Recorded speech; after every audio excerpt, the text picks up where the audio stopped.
독감에 걸렸더라도 면역력이 약하신 분들이 더 증상이 심하고 면역력이 좋으면 간단하게 넘어가는 경우가 많거든요. 소아의 경우에는 합병증까지 발생해서 최근에는 독감에 걸렸을 때 소아에서는 처방을 금기하고 있습니다.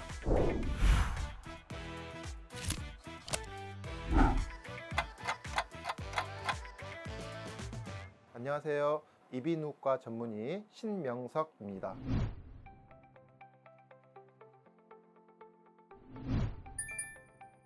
독감은 주로 독감 바이러스에 의해 감염되는 질환으로 독감 바이러스는 A형, B형, C형으로 나누어지는데요.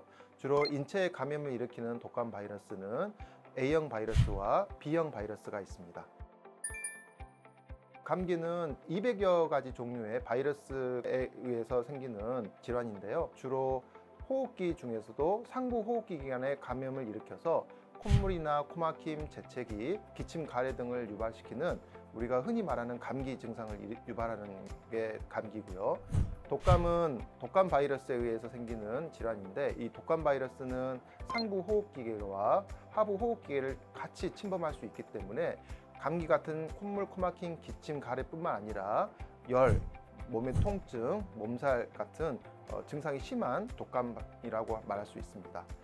이 코로나 바이러스에 감염이 되면 이전에 델타 바이러스까지는 하부 호흡기까지 감염을 일으켜서 폐렴에 의한 합병증으로 폐섬유화증까지 일으키는 아주 치명적인 합병증을 유발할 수 있는 바이러스에 의한 감염이라고 말할 수 있습니다.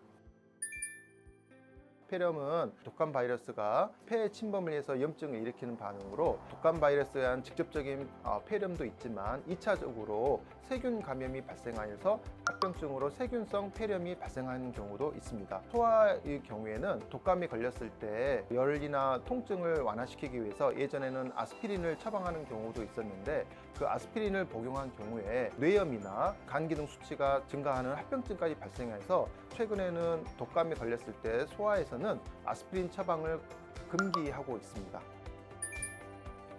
예방접종을 하더라도 독감 항체가 생기기까지는 길게는 2달까지 시간이 걸립니다. 독감 항체가 생기기 전까지 독감에 걸릴 수도 있고요. 독감 항체가 충분히 생성이 안 되는 경우에도 독감에 걸리는 경우가 있어서 예방률이 한 70에서 90%로 보고되고 있습니다.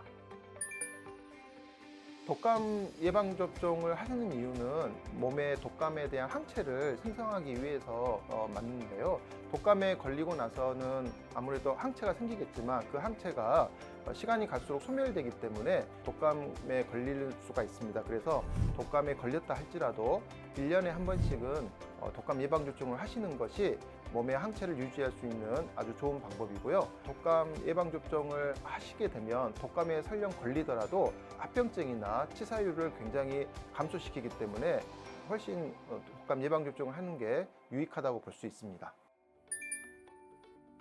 그거는 거짓이라고 말씀드릴 수가 있습니다. 독감 예방접종은 불활성화 백신입니다. 생백신이 아니고 사백신이라는 건데요.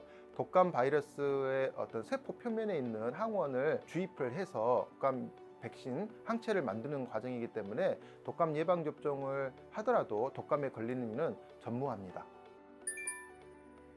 아무래도 겨울철에는 호흡기 점막이 건조한 날씨로 인해서 상하는 경우가 많습니다. 손상된 점막을 통해서 세균이나 바이러스가 더 쉽게 침범하게 되고요. 거기서 감염의 원인이 되기 때문에 항상 수분을 섭취해줘서 호흡기 점막이 건조하지 않게 해주는 게 중요하고요. 아무래도 날씨가 춥기 때문에 환기를 시켜주는 경우가 드뭅니다. 그래서 자주 창문을 열어두어서 환기를 시켜줘야 실내에 있는 바이러스가 없애는 효과가 있기 때문에 자주 환기를 시켜줘야 되고요. 겨울철에는 아무래도 연말연시기 때문에 모임이나 회식이 많아서 술이나 담배 이런 것들을 더 자주 하시게 되는 경우가 많을 것 같습니다. 음주나 흡연은 면역력을 억제시키고 우리 몸의 염증 반응을 더 악화시키기 때문에 감기나 독감이나 이런 거에 감염될 확률이 더 높기 때문에 흡연이나 음주는 삼가하시는 게 좋고요. 아무래도 독감에 걸렸더라도 면역력이 약하신 분들이 더 증상이 심하고 면역력이 좋으면 간단하게 넘어가는 경우가 많거든요. 그래서 면역력을 증진시키기 위해서 규칙적인 운동과 균형 잡힌 식사 습관이 중요하다고 할 수 있습니다. 독감은 독감 바이러스에서 생기는 감염성 질환입니다. 독감 예방접종을 하더라도 예방률이 100%는 아니기 때문에 평소에 면역력을 증진시키기 위해서 술이나 담배 그런 것들 삼가하시는 게 좋고 특히나 더 규칙적으로 운동을 하시고 건강한 삶을 유지하시길 권고드립니다. 똑똑한 정책 브리퍼. 면역력 떨어지기 쉬운 계절. 게다가 최근 무섭게 번지고 있는 독감. 예방을 위해서는 무엇보다 예방 접종이 필요합니다. 어르신 인플루엔자 무료 접종의 대상자는 65세 이상 어르신으로 1958년 12월 31일 이전 출생자입니다. 접종 기간은 의료기관의 경우 2023년 10월 11일부터 2024년 4월 30일까지로 75세 이상 어르신부터 순차적으로 접종 가능합니다. 보건기관은 2023년 10월 19일부터 백신 소진 시까지 가능하오니 보건기관을 문의 바랍니다. 지원 백신은 불활성화 인플루엔자 사가 백신으로 매년 1회 접종할 수 있으며 궁금한 사항은 관할보건소 또는 예방접종 도우미 홈페이지를 통해서 지정 의료기관을 확인하시기 바랍니다. 대한민국 모든 국민이 건강해지는 그날까지 똑딱 5분 100세 건강이 함께합니다.